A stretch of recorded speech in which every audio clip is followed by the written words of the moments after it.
officially in the books. We now just have one final week of preseason to get through. And we're about 2 weeks from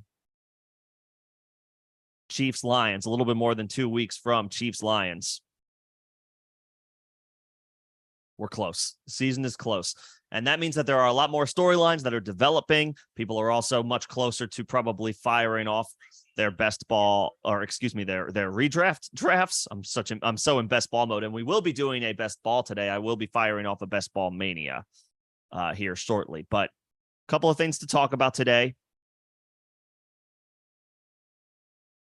Before we get to that, and I just want to get this stream set up. So go ahead and feel free to skip ahead a minute or two, and we'll get this thing going. I've been doing this through Zoom recently so that I can screen share, so that I can share with you guys the draft. So scheduling things, however, here is a little difficult. Doing this transition from Zoom to YouTube. So I've found, and I'm not the most tech savvy in the person in the world, but it's a little easier to just set this up real time.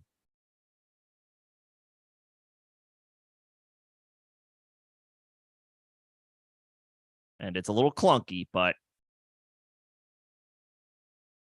it all eventually comes together.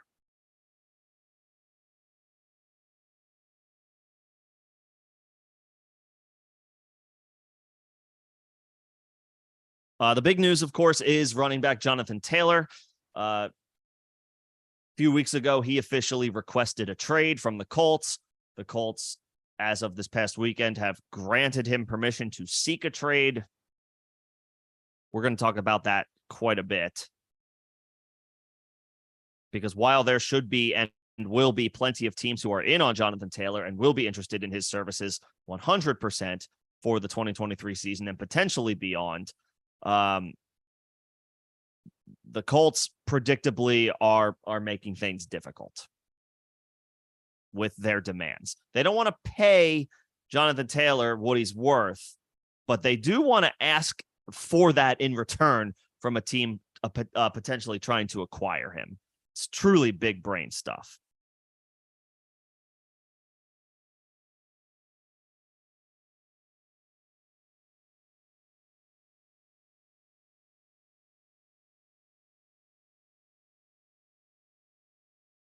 Nevertheless, they've granted him permission to seek out a trade, so teams will contact the Colts.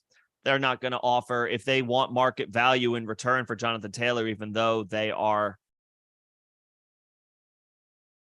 not interested in actually paying him themselves, it actually feels kind of difficult to see a deal getting done.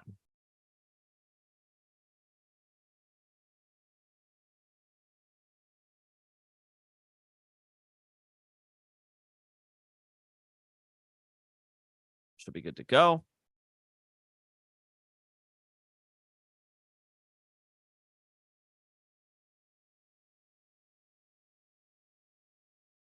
And there we have it.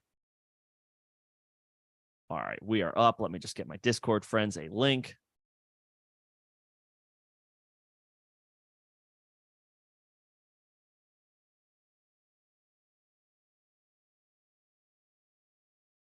And now we're squared away. So with Jonathan Taylor, there's plenty of backfields. Let's start with the fact that there's only about 7 or 8 teams that you can rule out as far as attempting to acquire Jonathan Taylor. San Francisco, because they have McCaffrey. Cleveland, because they have Nick Chubb. Atlanta, because they just drafted Bijan Robinson. The Giants, because they have Saquon Barkley. The Raiders, because they have Josh Jacobs, who is also reportedly, and he is ending his holdout reportedly, and will report to the Denver, or for the Raiders against the Denver Broncos for week 1. Presumably, that's been the latest news in Josh Jacobs' world. So the Raiders aren't a suitor here. Tennessee is not a suitor. 1, because they have Derrick Henry, and who they're paying a ton of money to, and 2, it would be a division trade. So that's not going to happen. The Chargers are not an option. because they're paying plenty of money to Austin Eckler. And I'll just throw Houston and Jacksonville in that list as well. Regardless of whether they're interested, I don't think the Colts are going to send Jonathan Taylor to a division rival. Those types of trades don't really happen. Outside of that, and I guess you could throw the Jets in there, I guess, as well, right? Because they just drafted Breece Hall. They just signed Dalvin Cook. They're probably out, you would think. And I guess maybe to go along with the mantra of teams that just spent a first-round pick on a running back, I guess it's possible you could throw the Lions in there as well, since they just used a first-round pick to select Jahmyr Gibbs. So maybe those teams are out on Jonathan Taylor. Any team I didn't just name should absolutely be in on Jonathan Taylor. He would be an upgrade for 65 to 70% of NFL backfields, 70 to 75% of NFL backfields. More like 65%. The problem will be if the Colts are willing to accept less than market value for a guy that they're not willing to pay market value to. Deadlines typically spur action. And I believe next week, this came from a Colts beat reporter. I think it was Stephen Holder on Twitter /X, whatever you want to call it, that next Wednesday, I believe, or it could be a week from today, that there is a deadline for players who are currently on the PUP list, the physically unable to perform list. If a player on the PUP list is still on the PUP list this time next week, I believe that that's what it is, and I'll double check that.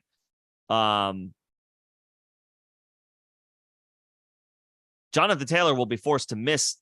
Did they amend it to the first 4 games of the season, or is it still the same the first 6 games of the season?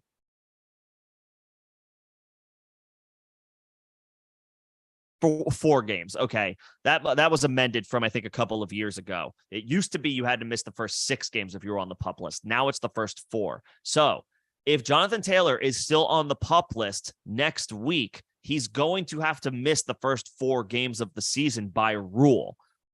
So maybe that fast tracks Jonathan Taylor getting traded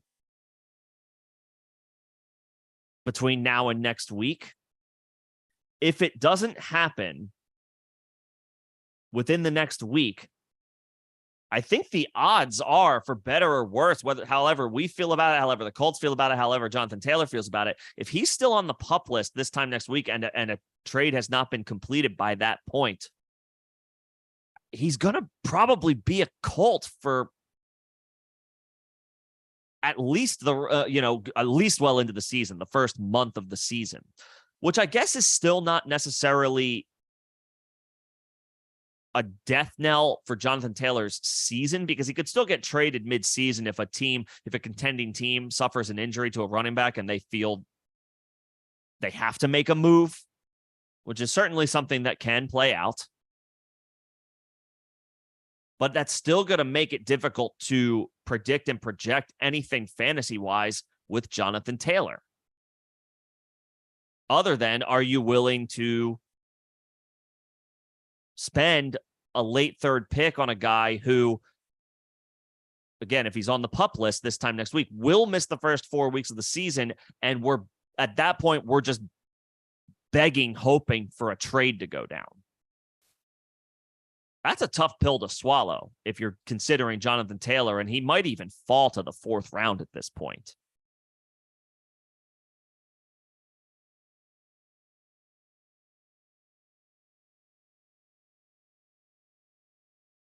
So it's a tough sell wanting to draft Jonathan Taylor, at least right now. So if you have drafts coming up, if they're happening this weekend, if drafts are happening this weekend and Taylor is still on the PUP list, I think you gotta say do not draft. I think you gotta roll the dice on something safer, somebody who is still going to be a really good player because he's got an ADP of the 3rd or 4th round, late 3rd, early 4th round, who without a shadow of a doubt is going to play week 1. If you're drafting this Sunday, you're hoping a trade materializes this week, but you're also in turn asking the Colts to presumably accept much less than they're willing to offer or to acquire in addition or as a result of Jonathan Taylor's services being traded out. So, yeah, obviously keep an eye on this, but if you draft this weekend and Taylor is still on the pup list, still an Indianapolis Colt, I don't think I would draft him. I was super bullish on him in the beginning of the offseason, earlier in the offseason. But this relationship between Taylor and the team has completely spiraled out. I do not think you can, in good conscience, consider drafting him unless he falls to, I guess, like the 4-5 turn. If a trade doesn't materialize. If it's to the 4-5 turn and he has completely free fall, then okay, maybe you roll the dice. But I don't think, at least right now, as somebody who has been very high on Jonathan Taylor throughout this offseason, if he's still a Colt this Sunday and you have your fantasy draft this Sunday, do not draft. And some team or some leagues will be drafting this Sunday, even though the preseason is nearly over. It's not entirely over, but it will be close to over through this week's slate of games. There will probably be a couple, maybe 1 or 2 games. I know there's a Sunday night game this week between the Saints and the Texans. I don't think there's a Monday or a Tuesday game this week. There will be drafts happening this weekend. I don't think you can take Jonathan Taylor in the 3rd round if he's still on the pup list, i.e. probably still an Indianapolis Colt this weekend. I don't think you can take him.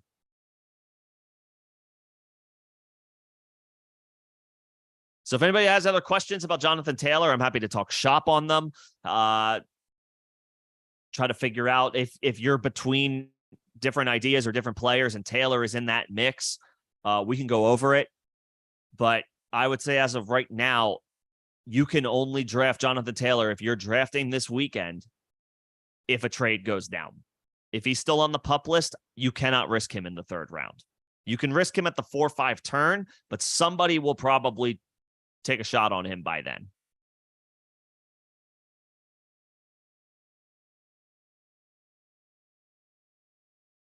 And what's going on, everybody? Good to see y'all. I see questions in the chat. I will get to everybody. I will get to any questions or thoughts that you guys have, and then we can fire off this best ball mania. Good to see the members as always. Crumply Heads, Nemo, Alex. Good to see you guys. See a few new faces in here as well. Appreciate you guys coming in and hanging out, or not new, just excuse me, non-members. I believe I've seen Sebastian before. What's going on, Sebastian? Yeah, happy to talk shop here before we fire this thing off. Alex, you've got first run of waivers tomorrow. Okay. Oh, this is Dynasty. Who to target out of these guys? Downs, Ross, Prince, Dowdle, McBride. I would say Downs for sure, Alex, 100%. And nobody else is close. Isaiah McKenzie got hurt in practice yesterday. It sounds like he's fine, but they drafted Josh Downs, the Colts did, in the 3rd round. I mean, this guy's going to have a chance to contribute this year. And as a rookie, his arrow, at least right now, can only be trending up. His value can only go up between now and at least, say, week 1.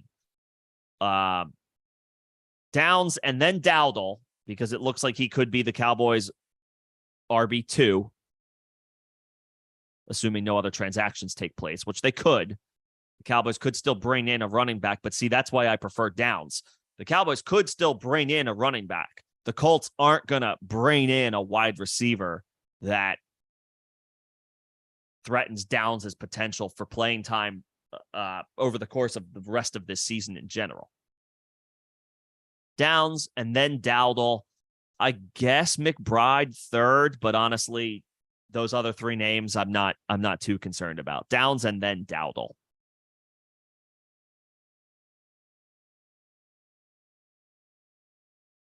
And I see if Chandler is available, if Ty Chandler is available, definitely Ty Chandler over McBride. I think that's pretty fair to say. Sebastian, you have the 101, so you're going Jefferson. yeah, I mean, that's very fair. It's what I would do at this point. At the 2-3 turn, I mean, there's a variety of ways you can go. If Derrick Henry is there, he's probably not going to be at this point, but I would take Derrick Henry. You can take Calvin Ridley, who I think his ADP, at least in best ball, unless an underdog, like his ADP has climbed to the 2-3 turn. You could take T. Higgins if you just want a guy attached to Joe Burrow. If you want to go running back, you could go Derrick Henry and maybe Josh Jacobs, or at least one of those two guys. I guess I would prefer Jacobs, as long as the news continues to suggest that he is in fact going to end his holdout and report to the team before week 1. That's been the most recent update with Josh Jacobs. So I guess I would take Josh Jacobs. It's splitting hairs. I would take Josh Jacobs. If I know he's playing for sure, I guess I would take Josh Jacobs one spot ahead of Derrick Henry, because there's still a little bit of uncertainty. I guess it's fair if you prefer Henry, if both are available, but one of those two guys, and then T. Higgins, Calvin Ridley, whichever one of those guys is available. If none of them are available, you can go Mark Andrews at the 2-3 turn, which I think is going to be a pretty good value this year. Ravens are going to throw the ball more under Todd Monken. Andrews was a mid-second round pick last year. You're getting a bit of a discount on him this year in a year where we expect the Ravens to throw more. I'll say any one of those guys.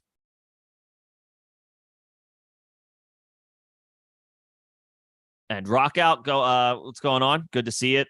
The quick answer here for me is no. No, I would put Justin Jefferson in his own tier. Lamb is not far behind, but he is behind. I think Justin Jefferson is worth more than those two guys. It's not a bad offer, but no.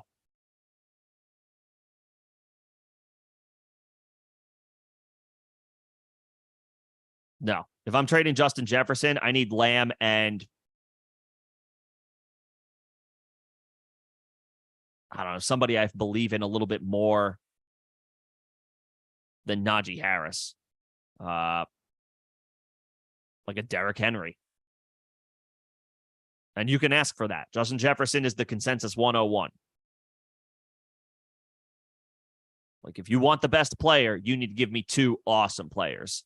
Not a really good wide receiver who could be a great receiver in Lamb, and a decent but not great running back in Najee.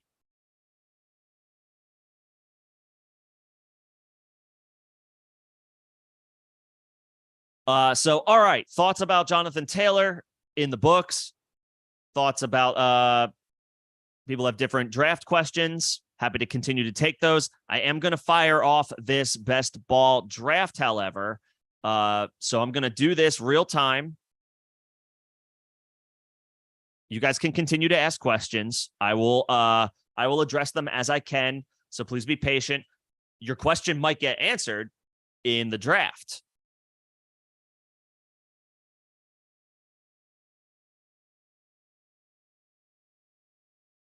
All right.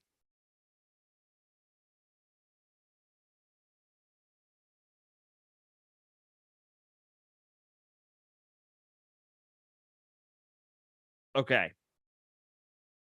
So we're going to fire this off. And I know we've got a couple or one or two people possibly in here who are interested in joining me. So I will try to time this up so that you guys can have a chance to join this with me if you so choose. It is a $25 entry. This is Best Ball Mania 4 on Underdog Fantasy, so it is a bit of a pricey tournament, but it is the most popular one on Underdog Fantasy with the most prizes potentially involved. You're going to see aggressive drafters in this draft. I do think this is good practice. Yes, it is best ball, so it's a slightly different format than redraft, but I think it's good practice, and it's an opportunity for anybody who hasn't really played best ball over the course of the offseason, get an early look. I will do this draft for your guys' awareness, like maybe give you a thought process on how I'm attacking this draft and how I want this to go. If you like what I'm doing, let me know. If you're like, I don't like what you're doing at all. I don't like the team that you put together. I think the team you put together stinks, is not good, whatever you want to say. One, that is your opinion. Feel free to share it. And two, again, use this as like, all right, well, I didn't like that at all, so I'm going to do a different strategy, so there's different ways to kind of absorb this. So feel free to let me know what your thoughts are in the comment section. I will get to questions as soon as I possibly can as they come up. I'll hit the members' questions first, and then anybody else, I'm happy to take them after. So if you think I'm jumping around, or if you feel like I missed your question, I don't think I did. Obviously, repost it if I actually did, but I'm going to hit the members first, and then I'll hit everybody else second. So I'm going to kick this off in about 10 seconds. Alex, if you are around, give this a little bit of time. Obviously, these are random entries, so it's hard to time this up with people, because entries can come in from anywhere. These are randomly filled drafts, 12-team drafts, for anybody who's unfamiliar with these. So you can't just, especially with these tournaments, you can't just like create a private 12-team draft and fire that off as one of the entries in this tournament. So with that said, gonna fire this off now. Here we go.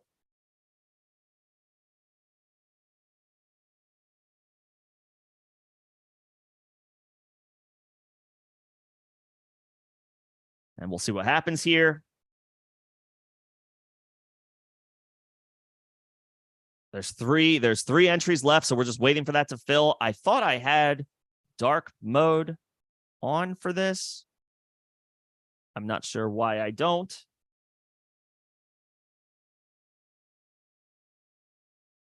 Much better.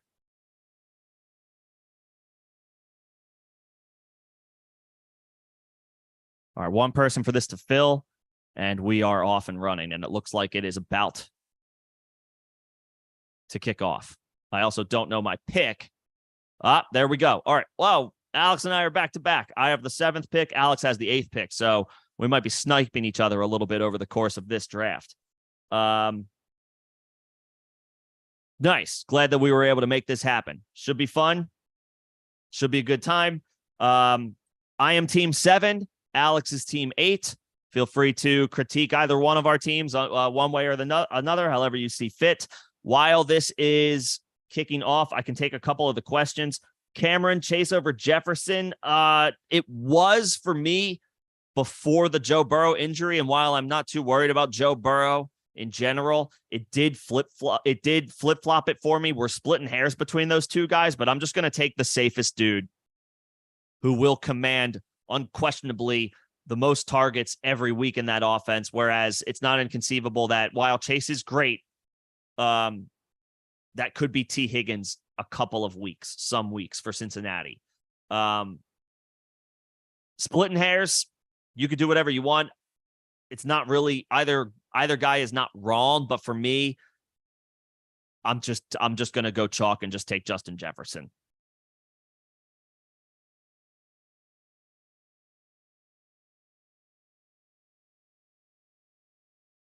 All right. I can already tell you guys I know exactly what I'm doing at 7 if he's there.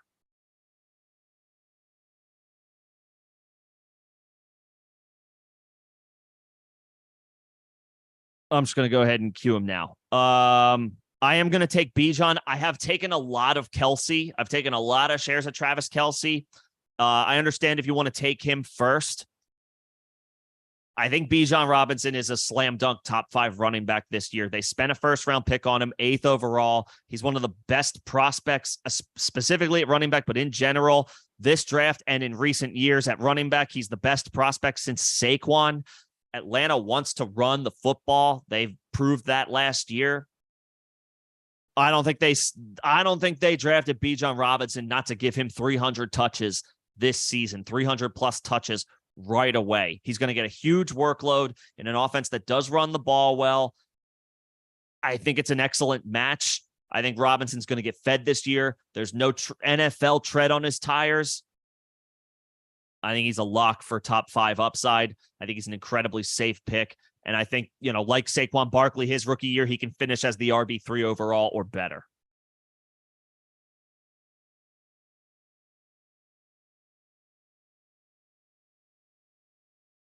What's going on? It's Steph. I don't think I've seen you before. Welcome in. Nice pick, Alex. Nice pick at Kelsey. At 2, that is where I'm taking. If it's you start 3 receivers, I would probably just take Jamar Chase. The upside is huge. It's through the roof. If you prefer just to go the safe route and take the running back, the tried and true approach, so to speak, you can take Christian McCaffrey. Chase feels like the ceiling play. He's attached to a top 5 quarterback in the league in Joe Burrow. I would take a little bit more definitively than maybe I was early in the offseason. I would absolutely take Justin Jefferson first, but Jamar Chase is, for me personally, a somewhat easy second overall, especially when you start 3 receivers. If you only started 2, it'd be McCaffrey for me, but because you start 3 receivers, I'm going to go ahead and take Chase. Okay, so I need to catch up on what's happening here. The A.J. Brown, Jalen Hurts stack goes at the 1-2 turn. That makes sense in best ball. I wouldn't do it in Dynasty. It makes sense in best ball. I wouldn't do it in redraft. Excuse me. That's just a real high investment in a quarterback. Damn it, Alex. I was going to take Devontae Adams, and now I'm probably stuck having to take running back this year, which in best ball, I'm not crazy about doing. I do want to get a stud wide receiver this early, but my hand has been forced. Tony Pollard was drafted higher than expected. That pushes Nick Chubb down the board. I'm not crazy about this personally. Feel free to roast me, but I'm going to go running back to open this thing up. A little contrarian for me as far as the best ball builds I have done this year.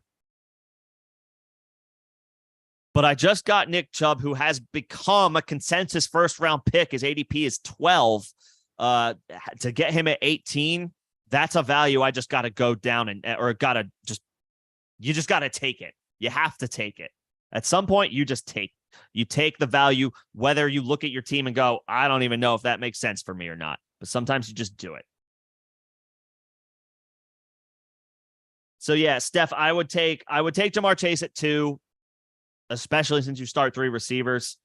And as far as I try to go live twice a week, Tuesdays, Thursdays, 6 p.m. Eastern during the season. I will be live on the weekends for start sit help. I usually make every week happen. There may have to be a week or 2 where I have to step away, but I also have a Discord, second link in the description of this video and all of my videos. If you want to join the Discord community, you can ask questions in there at any time. I do try to give precedence to the members. They are the folks that do help me stay afloat, so to speak, but I do try to get to every question eventually at some point in the Discord, or you can just try to join the streams. I feel that, Alex. I feel that, you want to just grab your wide receiver.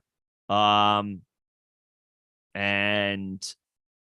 I love the pick of Devontae Adams at 17. I think that's a steal at this point. Now that we know that Jimmy Garoppolo is healthy, Devontae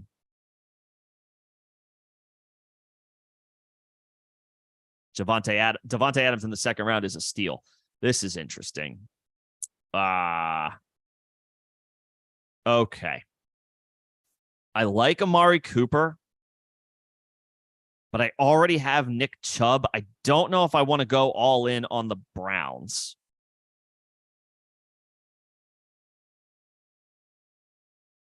But I'm going to.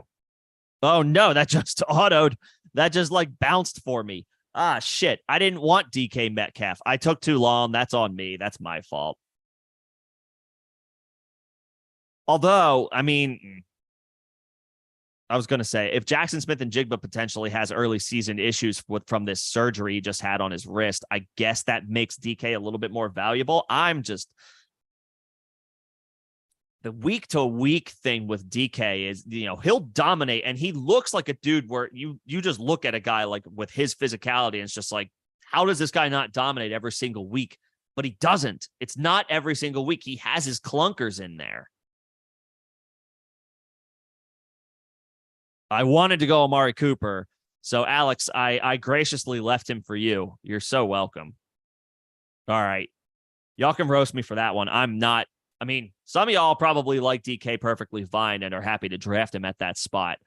I liked him a lot more last year in the 4th round. I like him less this year in the 3rd round. I wanted to take Amari Cooper. I just took too long. So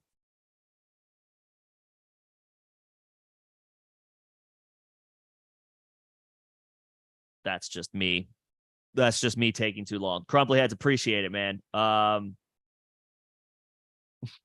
Appreciate it. But yeah, Tuesdays and Thursdays during the season, 6 p.m. Eastern. We'll talk about whatever's going on. Saturday and Sunday, usually 6 p.m. Eastern on Saturday, and I usually do 10 a.m. Eastern on Sundays. I do start sit help. I should probably start broadcasting that a little bit more frequently. This is interesting. Lots of quarterbacks are going high in this draft. But this person took DJ Moore in the 3rd round, so clearly that was something they were telegraphing all the way through. Alex, you have my team, man. You have my team. I was hoping Keenan Allen would fall to me there, and he didn't. And now I'm sad because now I'm super heavy on running back, and I feel like I have to keep going that way. I don't like this start, guys, to be completely honest. I don't like this, but I'm playing the board as it has constructed itself for me. I took Bijan first with my 1st overall pick, 7th overall. Nick Chubb fell to me in the 2nd round, 6 spots, couldn't pass that up. I fat fingered my first wide receiver and took DK Metcalf, not like at a ridiculous spot, but I wasn't crazy about taking him there. I wanted to take Amari Cooper. And then, as far as I'm concerned, my best options were, in the 4th round was a running back. So I take Joe Mixon as my RB3. I'm not crazy about this start. I'm really going to have to attack wide receiver really hard over these next few rounds.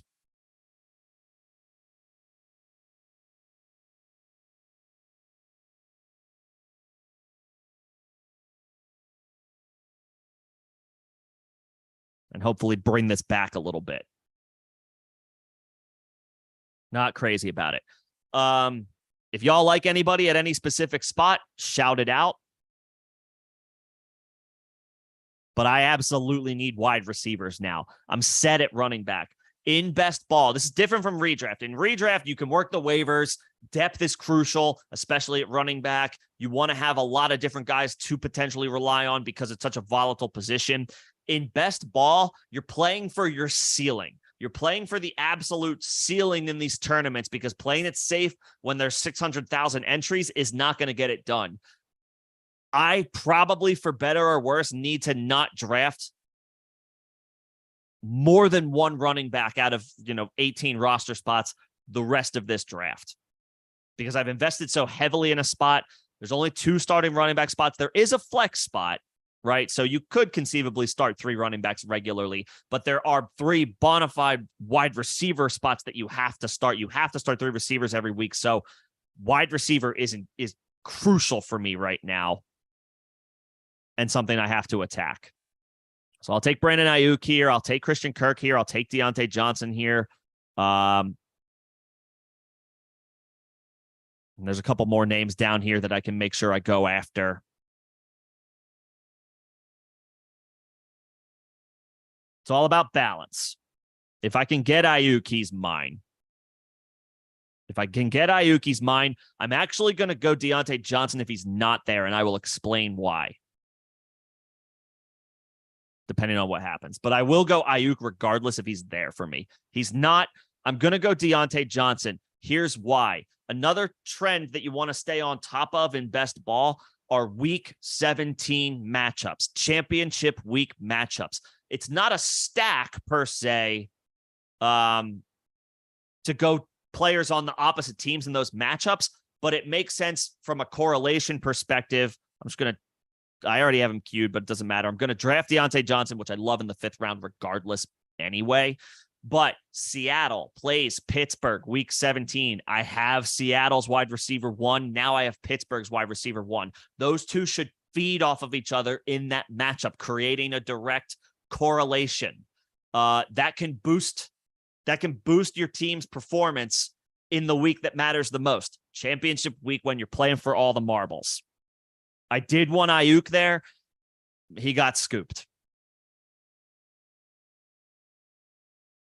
I don't expect Tyler Lockett is going to fall to me. That is okay. I'm happy to take a George Pickens, a Marquise Brown, a Gabe Davis, honestly, even a Jordan Addison. And Jahan Dotson is trending up too. That's the other thing I didn't talk about. Terry McLaurin did pick up an injury last night in Washington's Monday Night Football preseason game against Baltimore. They had the starters. Washington did still out there for the 2-minute drill. I don't know why Terry McLaurin needed to be out there during the 2-minute drill of a preseason game. I understand you want to get reps, but Terry McLaurin is a 27, 28-year-old vet who's been around the block and knows what he's doing, and is a guy that you don't worry about from a performance perspective, getting it done perspective. He picks up an injury in meaningless time for him. It's supposed to be mild, but it's a sprain, I believe. It's being designated as some form of turf toe. It sounds like it's mild. It sounds like we escaped anything major, but that stuff can linger for a couple of weeks. Jahan Dotson's got some serious spike week upside the first couple of weeks of the season. I understand if you want to take him a little higher than his ADP right now, because he's got, he potentially leads that team in targets weeks 1 to 3. We're seeing Jackson Smith and Jigba fall as a result of the injury that he suffered, broke his wrist. He's fallen 10 spots below his ADP now. This might be a worthy gamble for me here. And then I just go out of my way to grab the Seattle offense, and I'm going to stack with Geno Smith. I think that's what I'm going to do. Smith and Jigba, yeah, it's certainly dicey. It's certainly dicey, but he's not going to miss the entire season. He's fallen 10 spots. I'm going to roll the dice. Because now his ADP is a little bit more palatable. I don't need him for week 1. I will continue to attack wide receiver here with my next pick whenever that gets to me. It's 10 spots from now. I could maybe Zay Flowers doesn't make it to me, but Quentin Johnston, Brandon Cooks, I'm fine with these guys as my wide receiver 4, who has to be a fill-in wide receiver 3 for a couple weeks if Smith and Jigba can't go.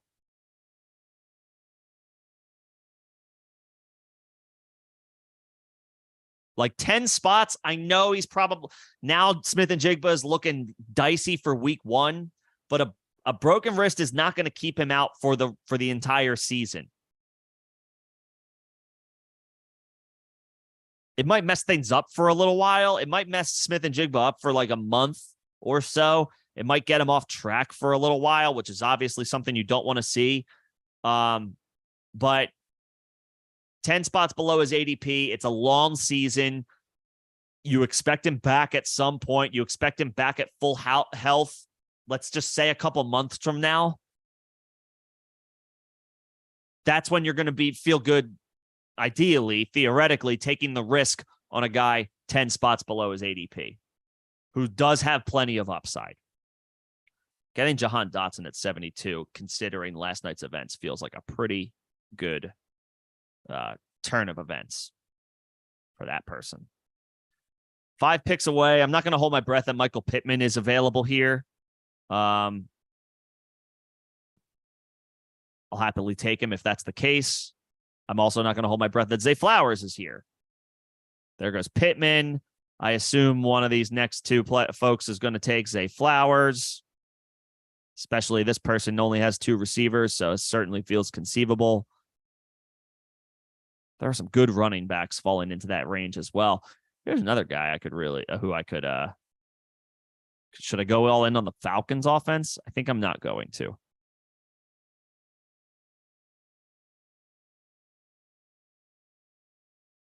A lot of running backs here.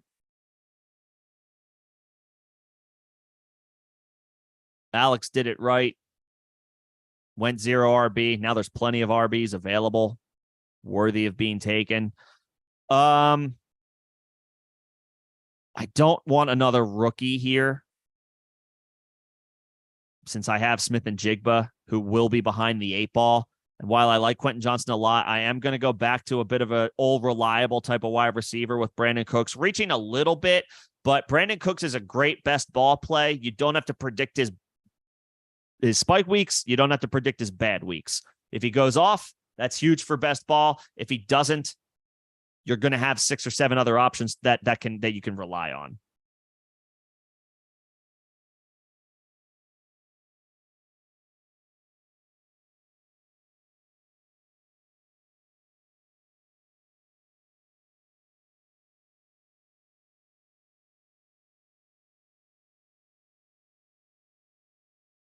Who'd you take, Alex? Javonte? Yeah, I mean, shout out Javonte, man. His recovery timeline is unbelievable. I still feel a little cautious with his ADP having crept up into the top 75 or so, but I mean, he is erasing a whole lot of doubt about whether he can give you something this year. I thought it would be a slow burn with Javonte Williams, and it might still be.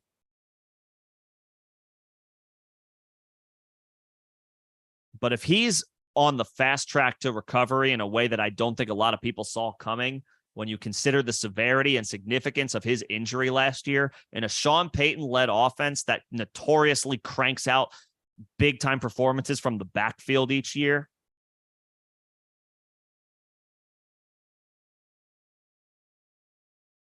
Yeah. All right, what do I got here? Okay, so that actually kind of worked out for me. I didn't really want Quentin Johnston there. Let me just check to see where Geno Smith is. I can wait on him. I wasn't crazy about Quentin Johnston at pick 79, but now he has fallen to pick 90. And yes, I will have 2 rookie wide receivers, but now he's a bit of a value. Now he's 7, 8 picks below his ADP. It's like, okay, now I feel good about taking a shot on him.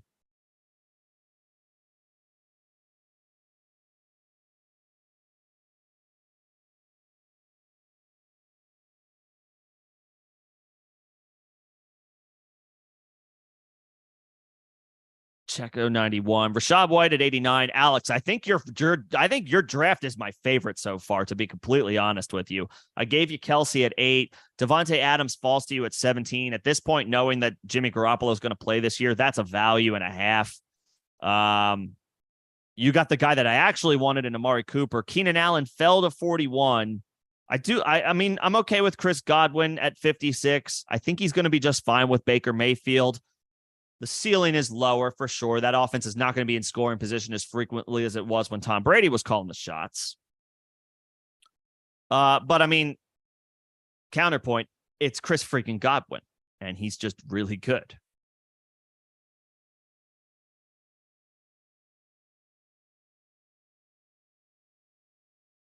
George Pickens, perfectly fine. And then you end up with 0 RB guys like Javonte and Rachaad White. I think Alex is, I don't know, Alex, you might be advancing this team. You might be advancing this team. I would feel awfully good if I were you. Michael Thomas at 95, pretty good. Kadarius Toney, man. I mean, okay, this person has Patrick Mahomes. I understand it. You want to build stacks, but oof. He feels dicey.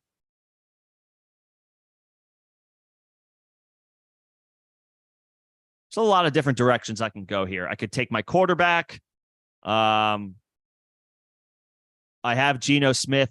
I'm just going to cue him now because I have DK Metcalf and Jackson Smith and Jigba. So I absolutely am walking away with Geno Smith, and I'm actually probably just going to take him here 10 spots above ADP because in best ball, stacking is crucial. And I'm seeing a mini run here on quarterbacks, so I don't want to mess around. I don't want to give Alex any funny ideas, making one pick after I am.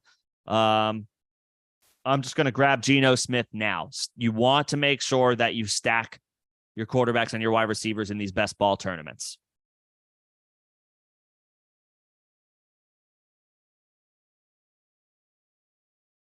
You want to make your margin for error smaller. You do that by stacking. So it is 10 spots above ADP. I feel pretty confident that this will go down, and it will. I'm just taking him here in a vacuum. In a redraft league, I'm not doing this. Okay, let's make one thing clear. Right here in the 9th round, I'm not taking Geno Smith with a couple of other quarterback options on the board. But in best ball, when I have 2 of his wide receivers, I am taking him.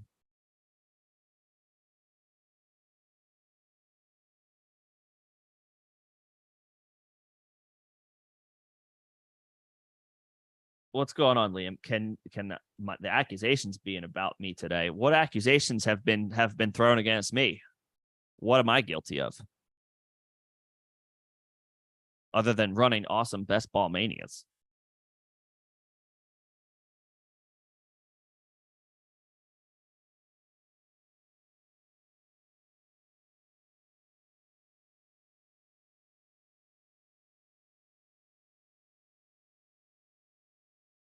No comment. All right. See, so quarterback run goes. So that worked out nicely for me because that pushes players down the board. That worked out really nicely for me. Jones, Dak, Cousins all go after I secure a pretty strong stack.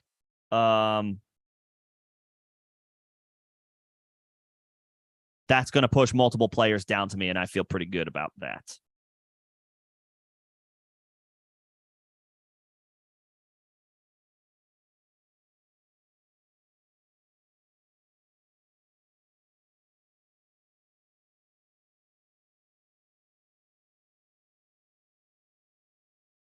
Cameron, which late round tight ends am I targeting?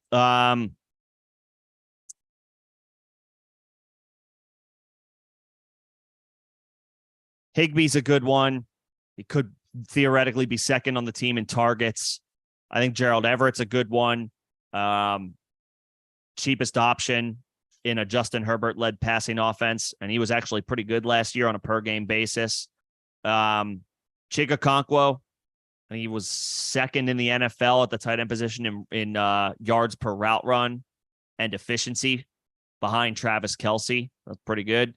I like Chig Okonkwo, especially if Treylon Burks is coming into the season a little banged up. Jawan Johnson is a good one. There's A-Chain. There he goes. Who do I want here?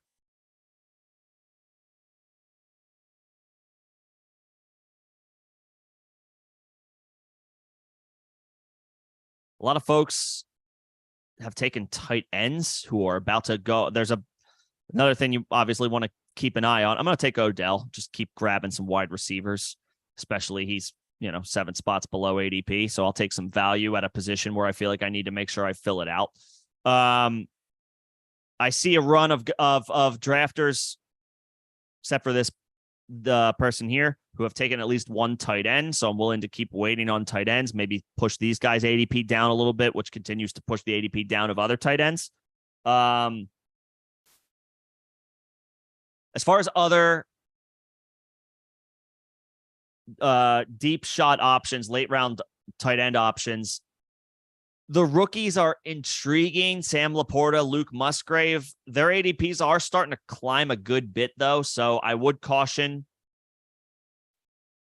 Rookie tight ends can obviously be a little volatile. There's other guys who are cheaper than them now at this point who you probably feel a little bit better about. Greg Dulcich is on a per game basis pretty good. There goes that theory. So they two tight end up rather quickly. Not a strategy I advise if you draft a high end one. I'm interested in Jawan Johnson. I think he's the most athletic option at the tight end position that the Saints have. They list Taysom Hill as a tight end, but he's more like a quarterback / running back. Don't know why he's listed as a tight end, so I wouldn't consider that direct competition. It's pretty much Foster Moreau and Jimmy Graham.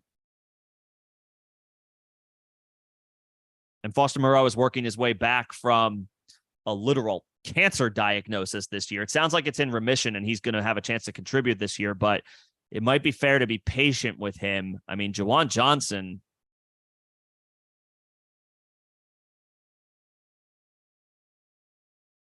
I think he's pretty interesting as a late round flyer. I don't hate Dawson Knox either, because if Dalton Kincaid is going to push his ADP down all the way into like the 165, 170 range, whatever it was, it's now down to 185. I mean,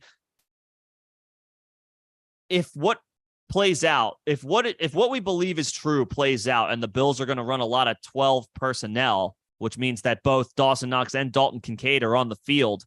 If Dalton Kincaid is going to be your big slot guy, doesn't that make Dawson Knox the starting traditional tight end?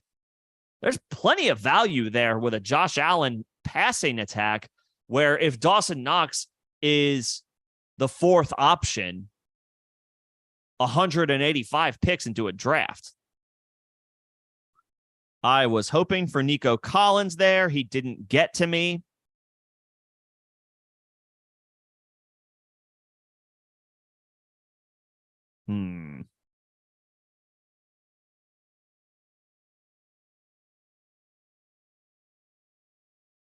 I'm going to go a little contrarian. For all the Najee shares I have, I might as well get a good Jaylen Warren share. He looks good. He looks good.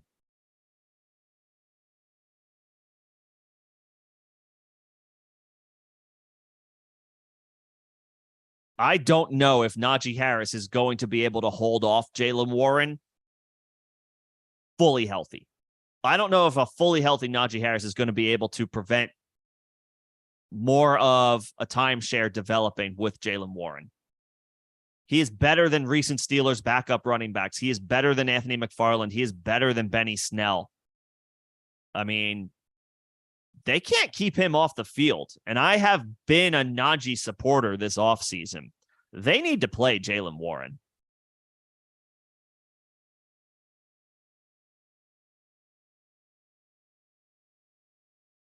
I thought about Darnell Mooney as some week 17 correlation because the Bears play the Falcons and I have Bijan, but ultimately decided I have 6 wide receivers. I did go out and attack and address the depth that I sorely needed there after I went light on wide receiver to start the draft. Decided to come back to the running back spot, grab a young guy. Nice like wait in the wings type of guy. I have horses to get me through the rest of to the beginning of the regular season with Bijan, Nick Chubb, and Joe Mixon. Let's take a guy with fresh legs who's got some spiky upside as the season moves along. Najee held off Warren to the tune of like a 55 to 45% split, I believe, Alex. It was really close. They were putting Warren on the field a lot more than I think we remember. I think it was like 55-45. And you expect Najee Harris to command a higher snap rate as a former first-round pick than that.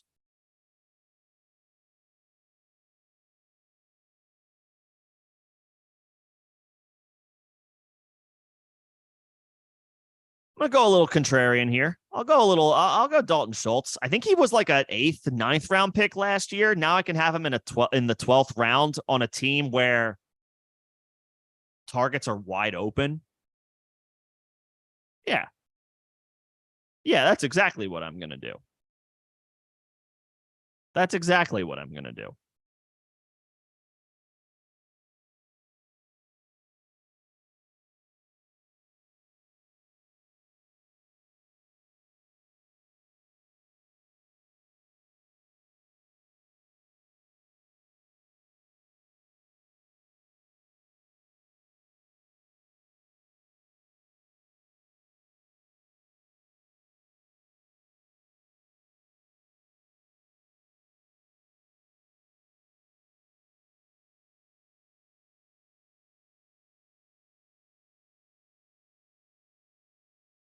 Just trying to see what's going on here. Bryce, Mingo. I like Mingo, but worry about that Carolina passing offense right now.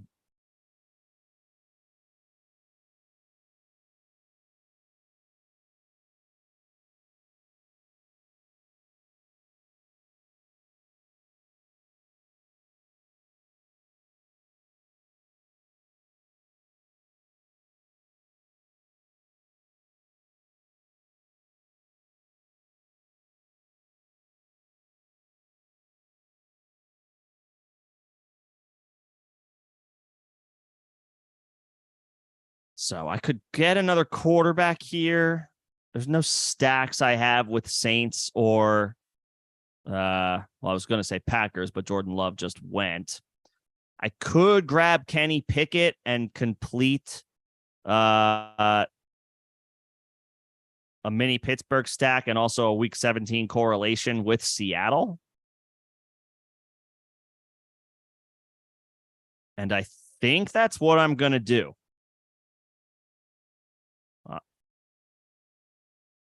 I think that's what I'm going to do. And I did. Also, I want to give Alex any funny ideas. If I say that, if I think about what I want to do, he might snipe me with his 14th round pick. Again, I wouldn't advise doing this in redraft, but in best ball, it makes sense to stack it up. I have Deontay Johnson. I have a lot of Seahawks. Seattle plays Pittsburgh week 17. You want to attack that week 17 correlation.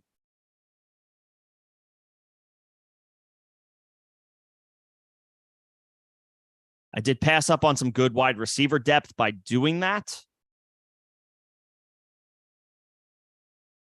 But I grabbed 6 guys already. I'll be sure to get 1 or 2 more. Definitely 1 more, possibly 2 more. 1 more quarterback, 1 more tight end. Should be a wrap.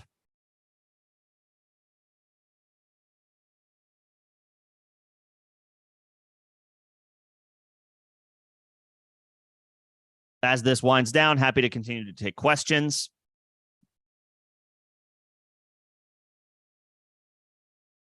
But hopefully this helps. If you guys like what I do, great. If you don't like the team that I put together, use it. Use it as a guide to be like, I'm going to do the exact opposite of this. These are supposed to be fun exercises. And I am going to get a wide receiver. I'm going to get a 7th wide receiver here that I feel really good about.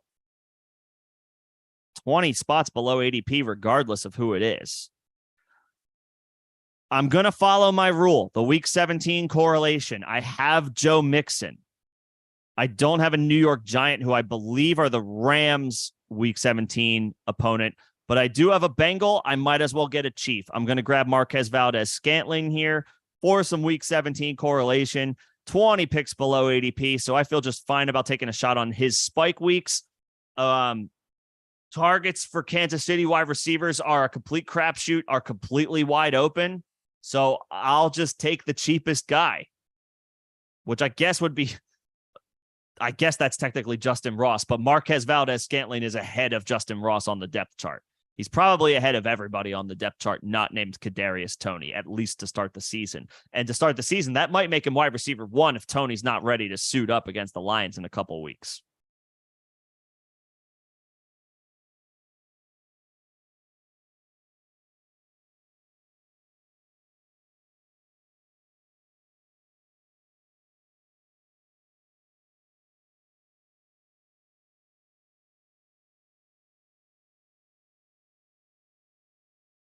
Should still be able to get a solid 3rd quarterback for this draft. I do need one more tight end too. There's my guy.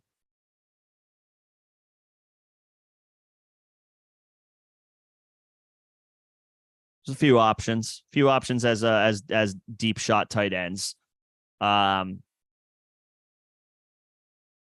With 4 rounds to go, I'm looking at another running back, or another quarterback, another running back, another wide receiver, another tight end. I'm looking at one of each.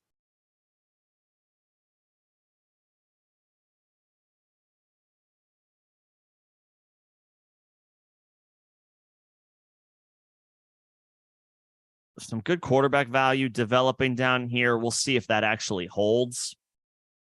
Van Jefferson is in a free fall right now, and I'm not sure why.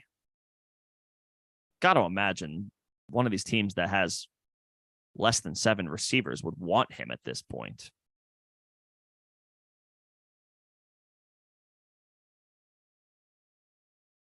All right. Are you guys going to give me Kyler Murray? You are. You're going to give me Kyler Murray. Van Jefferson has absolutely free falled right now or here, but I do want a guy. I want to take a shot on a quarterback like with Kyler Murray's pedigree, with the upside that it sounds like he's going to play at some point this season. Yeah, it might not be week 1, but if I can have Kyler Murray 175 picks into a draft, I'm going to take a shot on that. I'm going to take a shot on it. Even if it's for only 6 or 7 weeks or 7 or 8 weeks of the season, he's going to give you 20-plus point performances that week. Any week he plays. Alex, that's good value right there. I personally think you've had a great draft.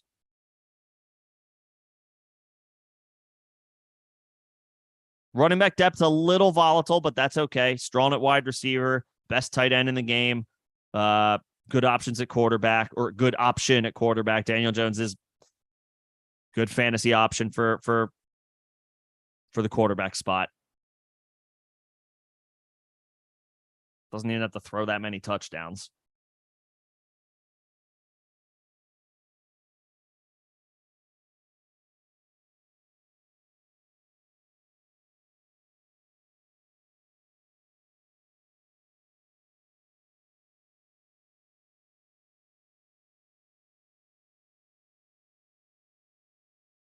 So I have my third quarterback.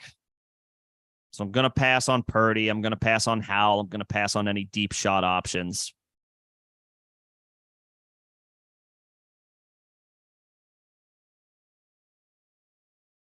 Knox missed a little bit of time. Had a finger injury. Yeah, see, okay, his target share might get cut into, but they didn't do anything other than add Dalton Kincaid. I guess they're still letting Khalil Shakir develop, but I mean, as my tight end 2, does he have the same bye week as Dalton Schultz? No, he doesn't. Taysom Hill's down here too, to be honest. Could just go him. And he's fallen at this point.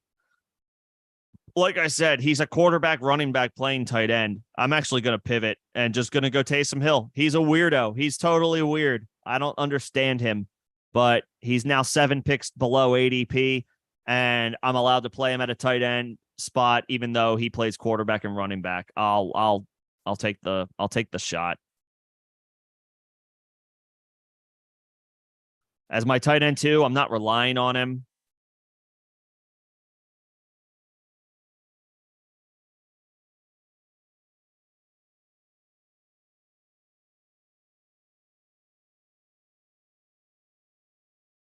Plenty of depth options here at running back and wide receiver.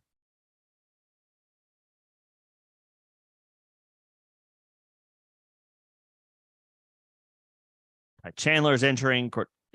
Cordell Patterson is interesting. Hell, Latavius Murray is interesting.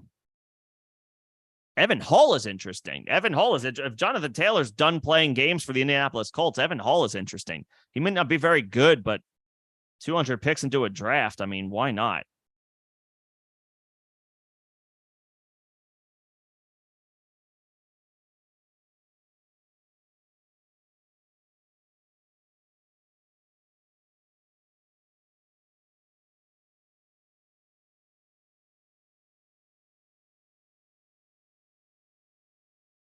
This is winding down. Want to thank you guys for coming in and hanging out today, hanging out with me as this progresses. I should be able to share the board once this is over, so we can get one full look at everybody's teams. I'll let that display for a little while. You guys can kind of dissect it. Which teams do you like? Which teams do you not like? You take that information, you apply it, not one-to-one directly to a redraft league, but it's a crutch of sorts. Best ball strategy is a little different than redraft leagues, but I mean, it's a season-long draft. It gives you some type of template at least to work off of.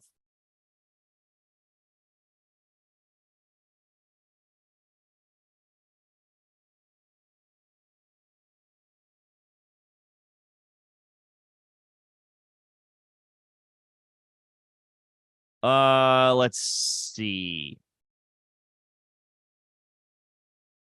I'm going to swing for the fences on this one a little bit, and I am going to take Darius Slayton. I believe he led the team in routes run or snaps. One of those things in their most recent preseason game where they played starters for a while. Slayton was on the field a lot with Daniel Jones. I'll roll the dice on Slayton. Alex, if you want to build a stack, you can still take Paris Campbell.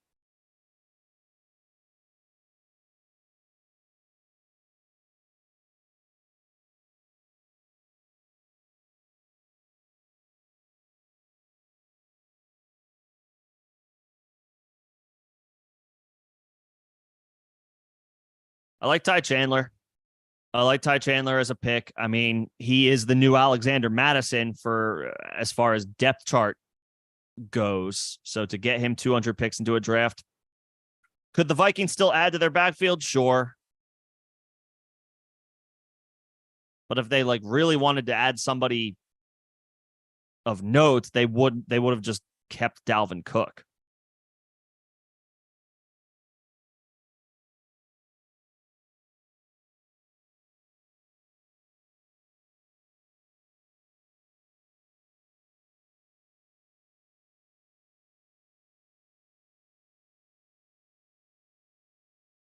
Final round, wrapping this up. Again, thank you guys for coming in and hanging out today. I am strictly looking at running back depth. Might grab a Latavius Murray, might grab an Evan Hall.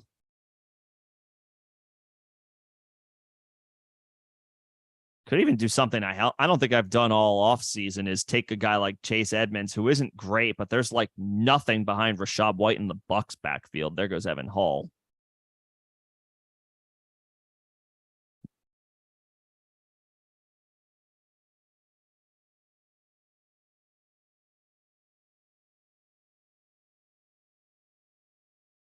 Eight total touches for Latavius Murray in a preseason game.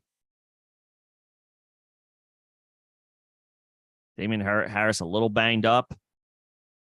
Yeah, screw it. Let's take a vet. Let's take an old vet who's been around the block, knows what he's doing, lands on a good offense. Damien Harris is banged up.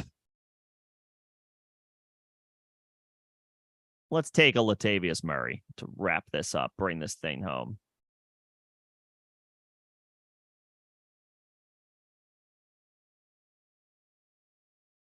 And that does it for me. There's 4 more picks to be made, and then I can show everybody the board, and you guys can kind of dissect this a little bit. Actually, I can show this now, actually. There we go. See if I can pop this out after it ends. Gotta say, Alex, I like your team. Team 8 looks really strong. I know I'm blasting through this very quickly. I will let this develop to the end, and then I can show you guys the entire board. I should be able to pop this out.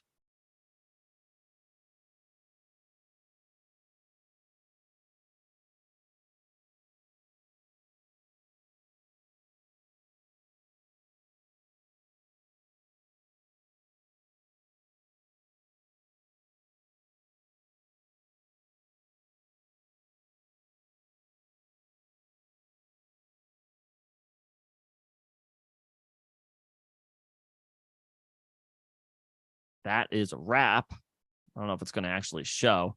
Let's see if this actually shows up.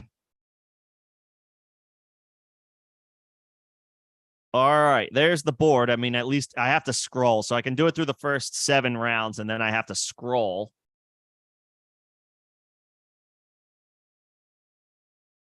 But based on these starts, this is this entry. Alex and I are gonna duke it out for the right to advance into the knockout rounds, which I think takes place after week 14. From week 15 to 17 are the playoff weeks.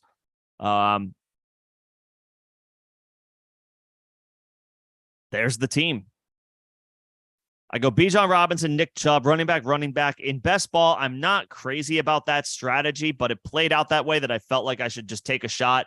A little bit of a contrarian build for me this offseason, so I don't mind that there's a bit of variance there as far as how I built this team.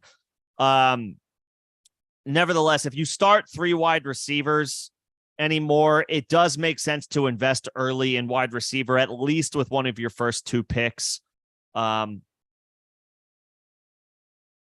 That being said, I go a little bit of a contrarian approach. So all right, fine.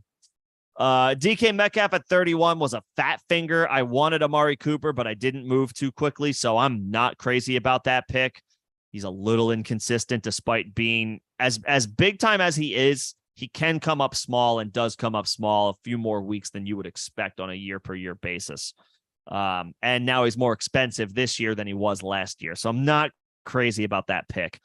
I kept it moving, though. I grabbed Joe Mixon. Again, the board fell in a way where I just felt like robust running back was the way to go. So I grabbed Mixon. I feel okay with that as my RB3. And then I attacked wide receiver, Deontay Johnson. Smith and Jigba falls because of the injury. So rolling the dice a little bit, but I'll take a shot on the value. Brandon Cooks, Quentin Johnston. So there's my depth. I finished my Seahawks stack because I have DK and Smith and Jigba. I finish it with Geno Smith. I grab Odell for some veteran wide receiver depth. We'll see what he has left in the tank this year. And as the cheapest Ravens pass catcher, 7 spots below ADP, all right, fine. Took a shot on Jaylen Warren over Jamal Williams. That is a little contrarian for me, but again, let's roll the dice you got to roll the dice on every scenario, right? You got to let these things, you got to consider every potential scenario playing out when you do multiple entries in these tournaments. You have to be willing or open to the idea of the guy I love this year might not be good. So here and there, you want to go in the opposite direction because guess what? Newsflash. We've all been wrong before. We'll all be wrong about at least 1 or 2 things this year, and we'll all be wrong about something in years to come because that's the name of the game. So I have been high on Najee Harris this year as a late 3rd, early 4th round value. Let's go a little contrarian and grab Jaylen Warren for some running back depth.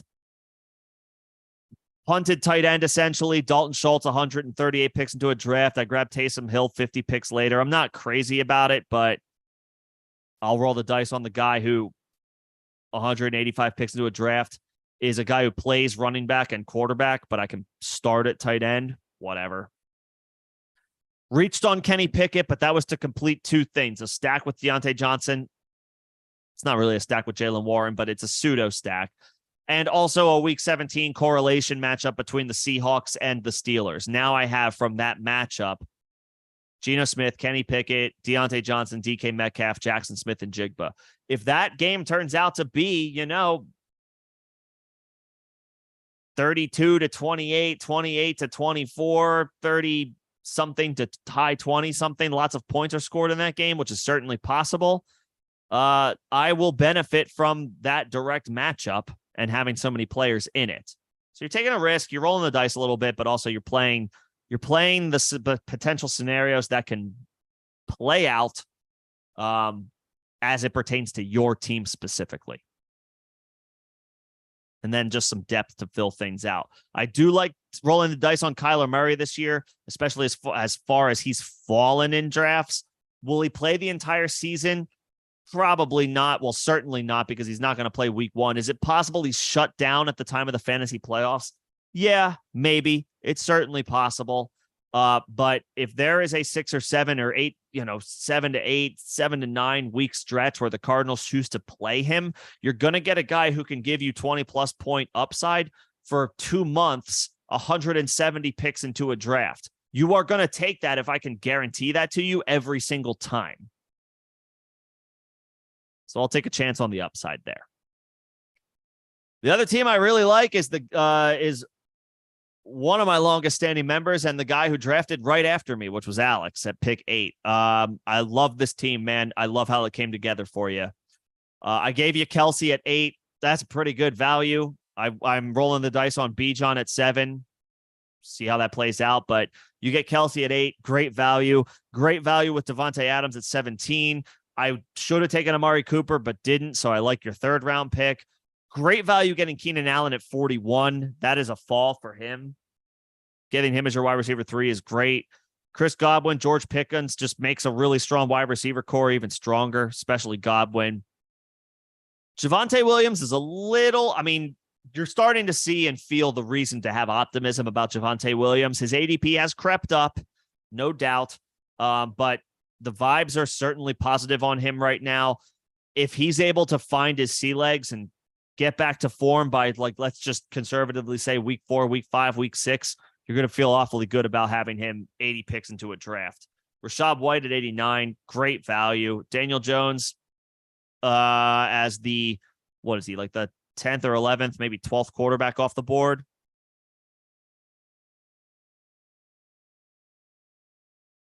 Thirteenth quarterback off the board. That's really good. Feel good about that. A-Chain, we'll see. Picked up the shoulder injury. Hopefully it's not serious. Sounds like he's week to week. Hopefully he can get back into the swing of things sooner than later. Good running back depth. Jawan Johnson is a late round target of mine at tight end, so nicely done there. You maybe didn't need him since you have Kelsey, but take a second tight end if you feel inclined. And then Van Jefferson had a 30 pick free fall. I don't know what happened there, but I guess I could have taken him, but I decided to roll the dice on the upside. Kyler brings to the quarterback position, and I had already taken 7 receivers at that point. So, these are the types of things that can and often do develop in drafts. Certain players just don't fit the strategy that is coming together for your team, and they fall and they fall and they fall until someone is finally like, yeah, I'll take him. And that's what happened with Van Jefferson falling 30 picks or so from his ADP. Filled it out with some quarterback depth that should be just fine. Yeah, Alex, I like your team. I have to imagine you are one of the better built squads here with a real good chance to advance this team.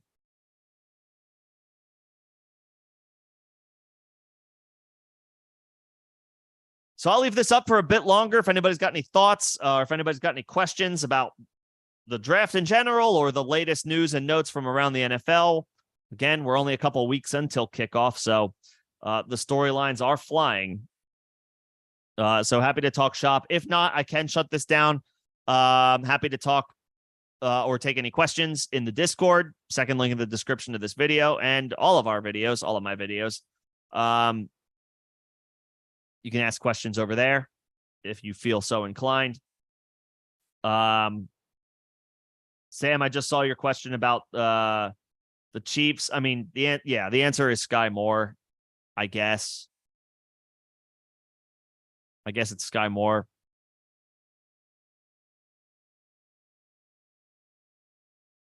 I think that's pretty cut and dry. Especially with Tony being injured, I think it's pretty cut and dry. Sky Moore is the Chiefs receiver that you would be most interested in having.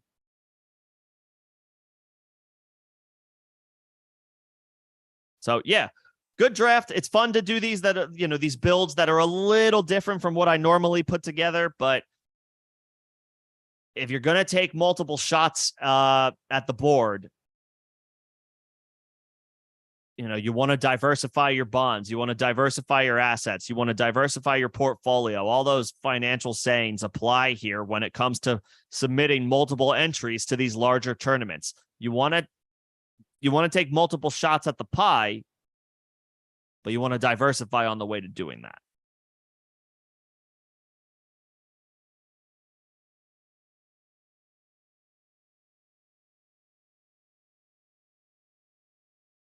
So this was fun.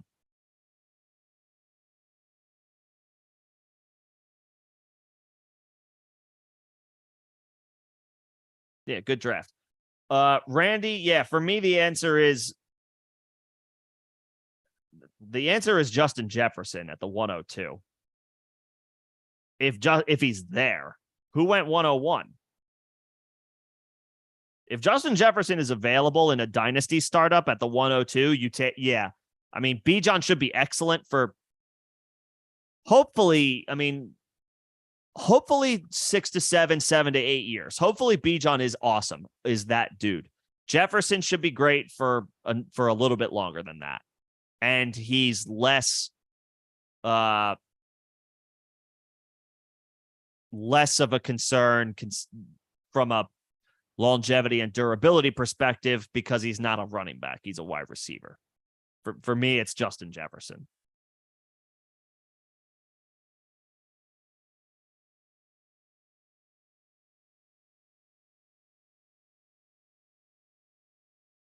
If Jefferson goes, okay, it hasn't started yet. If Jefferson goes 101, then I would take Chase, and the same argument applies. Chase has an even longer shelf life we're expecting in the NFL. I think he's still only 22, 23 years old. He's attached to Joe Burrow. They're going to be great for a decade, maybe more. You're hoping we get 7 to 8 awesome years of Bijan Robinson in today's NFL landscape with running backs. That is doable, but difficult. When you factor in potential for longevity and potential for durability, I'm taking the wide receiver, especially if it's full PPR.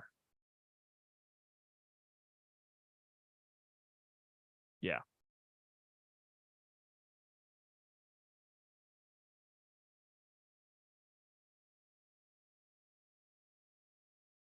At the 105, Alex, in Superflex, I mean, Mahomes, Hurts, Allen, Burrow are going to go, right?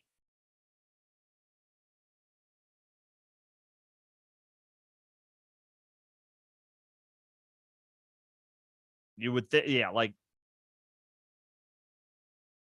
the first 4 picks are going to be Mahomes, Hurts, Allen, Burrow. I mean, there's a variety of ways you can go. You could go Lamar Jackson. You could go Trevor Lawrence. You could go Justin Herbert. You could go Justin Fields. It's like, I guess pick your favorite there. I mean, the upside play is Fields when you factor in longevity or potential for longer shelf life. I guess it's either Lawrence or Herbert. Fields and Lamar are the upside guys.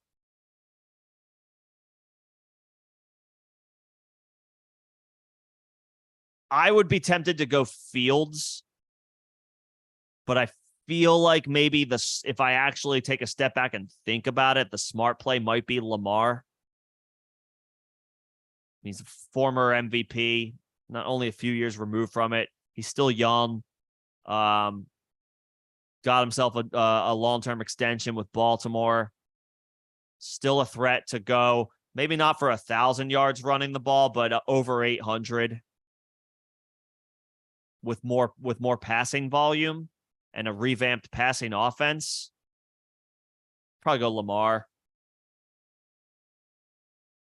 with the 105, Alex. We'll probably go Lamar with the 105. I think that's where I would go. And Randy, as far as prioritizing winning now, either all 3 of these names, JJ, Chase, Bijan, accomplish that regardless. They all like those are all win now pieces. That's the thing. So, I mean, Chase helps you win this year and helps you win until the year 2033. Bijan helps you win this year, and you're hoping helps you win until the year, what, 2028, 2029, 2030, hopefully. But his injury risk is greater just because of the position he plays.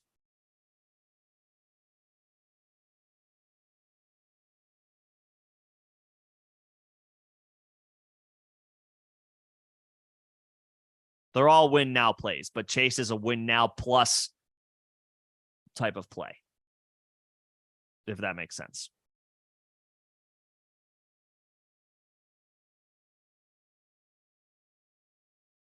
Yeah. DPJ's not droppable, Alex. DPJ's not droppable. I mean, if the benches are really that shallow, then I guess. I mean, if your alternative for, where did Peoples-Jones go in this draft? Let's just go find him and take a look.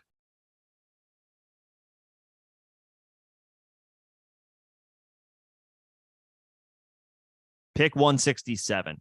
So, I mean, if all of these guys that were taken, starting with Kendre Miller, if all of these guys are on waivers, and it's like you're asking if he should be kept over anybody that was drafted in, say, the 10th, 11th, 12th round, the 12th, the 13th round, then okay, yeah, he's a drop. Palmer, I would say, is definitely a drop. If these are guys that you have to consider, it's only 14 bench spots. Yeah, Palmer's a drop. I would want to find a way to keep DPJ. But if the alternative to keeping Donovan Peoples-Jones is, I guess I would take him maybe over guys like Adam Thielen or DJ Chark, but it's a hard sell to want to keep him over Michael Gallup, Alec Pierce, Marvin Mims, Jonathan Mingo, these younger guys, Rashee Rice. I understand. If you want to take a shot on keeping him over Rondale Moore, I guess I don't hate that. But this is the range where it's really like you can't keep DPJ over Jacoby Myers, Alan Lazard, Zay Jones, Nico Collins, and obviously any of these running backs in here as well. I think it's fair to say if these are the options in this 10th, 11th, 12th round range, where it's like either keep DPJ or these guys, then you keep these guys. Maybe not like an Ezekiel Elliott, but like any one of these dudes, you're keeping over DPJ.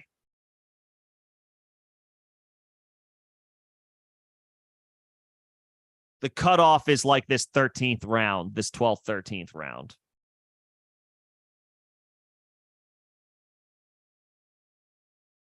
If you can keep one, then cut Palmer. If you can keep Donovan Peoples-Jones, then I would keep Donovan Peoples-Jones. If you don't have to drop him, then don't. Then that's the guy I don't want to drop.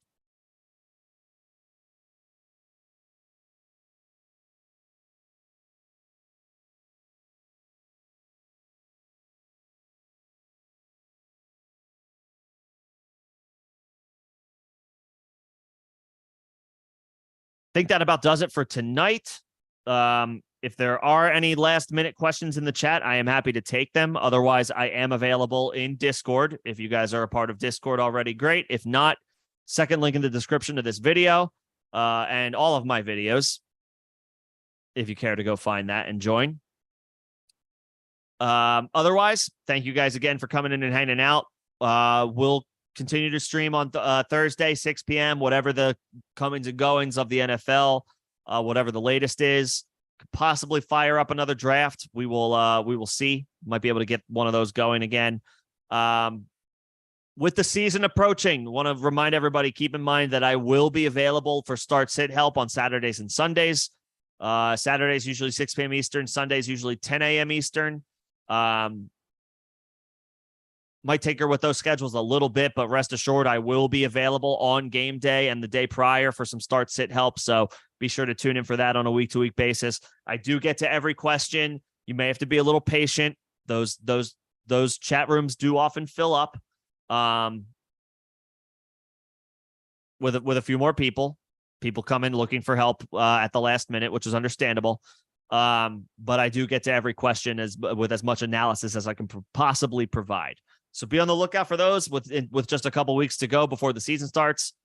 I will be firing those off again over the course of the weekend, in addition to the weekend streams, or in addition to the weekly streams, excuse me. But that will do it for me tonight. Thank you guys again for coming in and hanging out. And I will see you on Thursday. Have a good night, everybody.